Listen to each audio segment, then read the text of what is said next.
স্বাগত দীপ্ত সংবাদের সাথে আছে আমি কাজী আসিফুজ্জামান। এপ্রিল মাসে জ্বালানি তেলের কোনো ঘাটতি বা সংকট তৈরি হবে না বলে দেশবাসীকে আশ্বস্ত করেছে সরকারের জ্বালানি ও খনিজ সম্পদ বিভাগ। সচিবালয়ে এক বিশেষ সংবাদ সম্মেলনে এই কথা জানিয়েছেন বিভাগের যুগ্ম সচিব মনির হোসেন চৌধুরী। বলেন, সরকারের পক্ষ থেকে নেওয়া নানামুখী পদক্ষেপের ফলে তেলের সরবরাহ স্বাভাবিক থাকবে এবং জনগণকে আতঙ্কিত না হওয়ার জন্য তিনি অনুরোধ জানান। যুগ্ম সচিব বলেন, ইরান হরমুজ প্রণালী দিয়ে বাংলাদেশে যে 6টি জাহাজ ছেড়ে দেওয়ার অনুমতি দিয়েছে তার মধ্যে একটি গুরুত্বপূর্ণ অপরিশোধিত তেলের জাহাজ রয়েছে। এই জাহাজটি দেশে পৌঁছে গেলে অপরিশোধিত তেলের কোনো সংকট থাকবে না।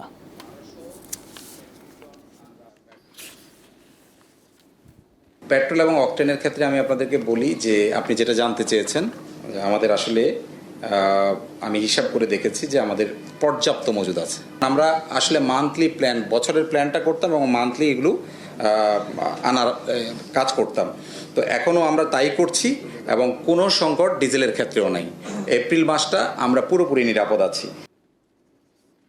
হবিগঞ্জে জ্বালানি তেলবাহী ট্রেনের 6 বগি লাইনচ্যুত হয়ে সিলেটের সাথে সারা দেশের রেল যোগাযোগ বন্ধ রয়েছে। গতকাল রাত 9:30টায় চট্টগ্রাম থেকে ছেড়ে আসা সিলেটগামী তেলবাহী ট্রেন উপজেলার মন্তলার হরিপ্রসাদপুর এলাকায় পৌঁছলে 6টি বগি লাইনচ্যুত হয়। এর মধ্যে একটি বগি উল্টে খালে পড়ে যায়। এতে সিলেটের সাথে সারা দেশের রেল যোগাযোগ বন্ধ রয়েছে। এদিকে তেল সংগ্রহ করতে স্থানীয়রা ঘটনাস্থলে ভিড় করছেন। এই ঘটনায় বিভাগীয় পরিবহন কর্মকর্তাকে প্রধান করে 5 সদস্যের তদন্ত কমিটি গঠন করা হয়েছে। 3 দিনের মধ্যে প্রতিবেদন দাখিলের নির্দেশ দেওয়া হয়েছে। ঘটনাস্থলে আছেন সহকর্মী আখলাস আহমেদ প্রিয়, সরাসরি যুক্ত হচ্ছেন তিনি। আখলাস, বগি উদ্ধারে আর কতক্ষণ সময় লাগতে পারে এবং রেল কর্তৃপক্ষ কি বলছে, সার্বিক পরিস্থিতি আমাদের জানান।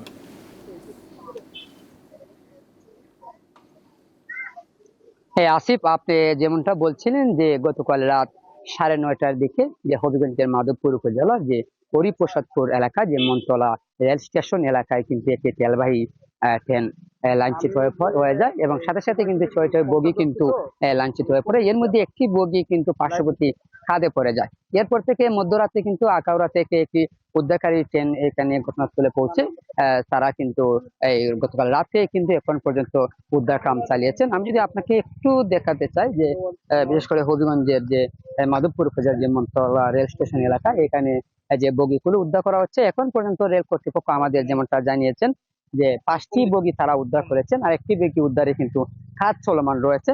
তারা যেমনটা দাবি করছেন যে আর 1 থেকে 1.5 ঘন্টার মধ্যে কিন্তু এই বগিটি উদ্ধার করা হবে। এরপরে কিন্তু যে সারা দেশের সাথে রেল যোগাযোগ কিন্তু স্বাভাবিক হবে। সকাল থেকে রেল যোগাযোগ বন্ধ থাকায় বিশেষ করে হবিগঞ্জের ঢাকা এবং চট্টগ্রামী যাত্রীরা কিন্তু তারা ভোগান্তিতে পড়েন। এর আগে গতকাল রাত্রে 1টার দিকে ঢাকাগামী উপবন এবং চট্টগ্রামের উদয়ন এক্সপ্রেস ট্রেন কিন্তু যে যাত্রা বাতিল করে, যে কারণে তাদের কিন্তু রেল সিলেট রেলওয়ে স্টেশনে কিন্তু আটকা পড়ে। এরপর আজকে সকালে কিন্তু যে কালনী এক্সপ্রেস কিন্তু সেখান থেকে হবিগঞ্জের উদ্দেশ্যে চলে আসে। আসিফ, আমি একটি বিষয় আপনাকে জানাতে চাই যে রাত্রে যখন রেলবাহী ট্রেনটি লাঞ্ছিত হয়ে পড়ে তখন অনেক তেল কিন্তু পড়ে যায়, বিশেষ করে স্থানীয়রা কিন্তু তেল সংগ্রহ করেন। এর কিছুক্ষণের মধ্যে কিন্তু হবিগঞ্জের যে বিজিবি সেখানে অভিযান চালায় এবং তেলগুলো তারা উদ্ধার করে এবং সকাল থেকে আমরা দেখেছি এখানে বিশেষ করে সেনাবাহিনী, বিজিবি সহ আইন শৃঙ্খলা বাহিনী কিন্তু সার্বিক নিরাপত্তায় কাজ করেছেন। আমরা কথা বলেছিলাম বিভাগীয় রেলওয়ের ব্যবস্থাপক যে এবিএম কামরুজ্জামান, তিনি আমাদের যেমনটা জানিয়েছেন যে আসলে দুর্ঘটনার কারণে কিন্তু 5 সদস্য বিশিষ্ট একটি তদন্ত কমিটি গঠন করা হয়েছে। আগামী 3 দিনের মধ্যে প্রতিবেদন দেওয়ার জন্য কিন্তু বলা হয়েছে এবং রেলের তেমন ত্রুটি আছে কিনা এখনো কিন্তু সঠিকটা জানা যায়নি এবং দুর্ঘটনার কারণও কিন্তু জানা যায়নি। তবে তদন্ত কমিটির পর কিন্তু আসলে দুর্ঘটনার কারণ জানা যাবে। রেল কর্তৃপক্ষ আমাদের কিন্তু বারবার এটি বলছেন যে আগামী 1 থেকে 2 ঘন্টার মধ্যে যদি বগিটি উদ্ধার করা হয় তাহলে কিন্তু রেল যোগাযোগ সারা দেশের সাথে স্বাভাবিক হবে। আসিফ। জি, হবিগঞ্জ থেকে ছিলেন আখলাস আহমেদ প্রিয়। আহমেদ, আপনাকে ধন্যবাদ। দেশে হাম সংক্রমণ উদ্বেগজনকভাবে বেড়েছে। কয়েকটি জেলায় রোগটি বড় আকারে ছড়িয়ে পড়েছে। গত 24 ঘন্টায় হামের লক্ষণ নিয়ে 21 শিশুকে ময়মনসিংহ মেডিকেল কলেজ হাসপাতালে ভর্তি করা হয়েছে। এডি হাসপাতালে এখন 79 জন শিশু চিকিৎসাধীন আছে, আর চিকিৎসাধীন অবস্থায় মারা গেছে 5 শিশু। পাবনা 250 শয্যা জেনারেল হাসপাতালে হাম আক্রান্ত হয়ে ভর্তি রয়েছে 37 জন। ভোলা 250 শয্যা জেনারেল হাসপাতালে হাম আক্রান্ত 11 শিশু ভর্তি হয়েছে। পরিস্থিতি মোকাবেলায় এরই মধ্যে হাসপাতালটিতে হাম রোগীদের জন্য আলাদা আইসোলেশন ওয়ার্ড চালু করা হয়েছে। প্রায় 54 বছর পর আবারও চাঁদের অভিমুখে পা বাড়িয়েছে মানুষ। বুধবার যুক্তরাষ্ট্রের ফ্লোরিডা থেকে 4 নভোচারী সহ আর্টেমিস 2 নামের মহাকাশযানের সফল উৎক্ষেপণ করেছে নাসা। 10 দিনের এই মিশনে চাঁদের চারপাশ প্রদক্ষিণ করে পৃথিবীতে ফিরে আসবেন নভোচারীরা। সময়টা ছিল 1972 সালের ডিসেম্বর মাস।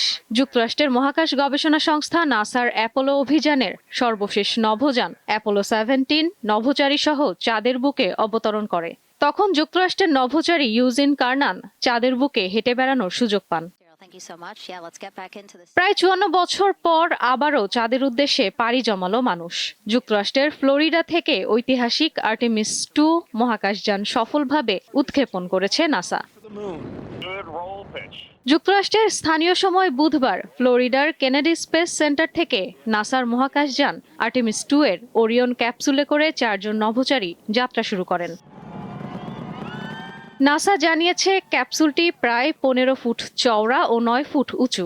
পরবর্তী 24 ঘন্টার মধ্যে এই ক্যাপসুল কক্ষপথে পৌঁছবে। সেখানে বিভিন্ন প্রযুক্তিগত পরীক্ষা নিরীক্ষা শেষে সবকিছু ঠিক থাকলে এটি চাঁদের দিকে যাত্রার চূড়ান্ত সবুজ সংকেত পাবে। এই মিশনে অংশ নিয়েছেন যুক্তরাষ্ট্রের Reid Wiseman, Victor Glover, Christina Koch এবং কানাডিয়ান স্পেস এজেন্সির জেরেমি হ্যানসেন। বিশেষ এই মিশনে নভোচারীরা সরাসরি চাঁদের মাটিতে অবতরণ করবেন না। 10 দিনের এই মিশনে তারা চাঁদের চারপাশ প্রদক্ষিণ করে পৃথিবীতে ফিরে আসবেন। মানুষবাহী এই পরীক্ষামূলক অভিযানের মূল লক্ষ্য চাঁদে নিয়মিত যাতায়াত শুরু করা। 2028 সালের মধ্যে চাঁদের দুর্গম দক্ষিণ মেরুতে আবারও মানুষের অবতরণের লক্ষ্য নির্ধারণ করেছে নাসা। চীনের সঙ্গে ক্রমবর্ধমান মহাকাশ প্রতিযোগিতার মুখে যুক্তরাষ্ট্রের এই মিশনকে অত্যন্ত গুরুত্বপূর্ণ মনে করা হচ্ছে। চীনও 2030 সালের মধ্যে চাঁদে নভোচারী পাঠানোর লক্ষ্য নিয়ে কাজ করছে। যুক্তরাষ্ট্র এই মিশনের অভিজ্ঞতাকে কাজে লাগিয়ে চাঁদের খনিজ সম্পদ আহরণ এবং ভবিষ্যতে মঙ্গলের মতো দূরবর্তী গ্রহে মানুষের বসতি স্থাপনের পথ সুগম করতে চায়। ইশরাত সুমা, দীপ্ত বার্তা কক্ষ। খেলার খবর। শনিবার হতে পারে ক্রিকেট বোর্ডের সভা। এই সভা নিয়ে বিসিবির ভেতরে গুঞ্জন রয়েছে। অনেকের মতে এটাই বর্তমান পরিচালনা কমিটির শেষ সভা হতে পারে, কারণ বিসিবির নির্বাচনে অনিয়ম তদন্তে 5 সদস্যের কমিটি গঠন করে জাতীয় ক্রীড়া পরিষদ। এরই মধ্যে সাবেক ও বর্তমান মিলে প্রায় 30 জন পরিচালক তদন্ত কমিটির কাছে সাক্ষাৎকার দিয়েছেন। এদিকে নানা গুঞ্জনের অবসান শেষে 29শে মার্চ অস্ট্রেলিয়া থেকে দেশে ফেরেন বিসিবি সভাপতি আমিনুল ইসলাম বুলবুল। মেইল বার্তায় তদন্ত কমিটির বিভিন্ন প্রশ্নের উত্তর পাঠিয়েছেন তিনি। এশিয়ান গেমসে বাছাই পর্বে চাইনিজ তাইপেকে 4-3 গোলে হারিয়ে শুভ সূচনা করেছে বাংলাদেশ জাতীয় হকি দল। ব্যাংককের রয়্যাল থাই এয়ারফোর্স হকি মাঠে যদিও শুরুতে গোল হজম করে বাংলাদেশ দল, সেখান থেকে ঘুরে দাঁড়িয়ে শেষ পর্যন্ত 4-3 ব্যবধানের লড়াইয়ে জয় নিশ্চিত হয় বাংলাদেশের। জোড়া গোল করেন আশরাফুল ইসলাম, অন্য 2টি গোল করেন আমিরুল ইসলাম ও দিন ইসলাম। আগামীকাল নিজেদের দ্বিতীয় ম্যাচে শ্রীলঙ্কার মুখোমুখি হবে বাংলাদেশ। বাছাইয়ে 9 দলের মধ্যে শীর্ষ 6 দল এশিয়ান গেমসে খেলার সুযোগ পাবে। প্রতিযোগিতা শেষ হবে 10 এপ্রিল। এই বছরের সেপ্টেম্বরে জাপানে হবে এশিয়ান গেমসের 20তম আসর।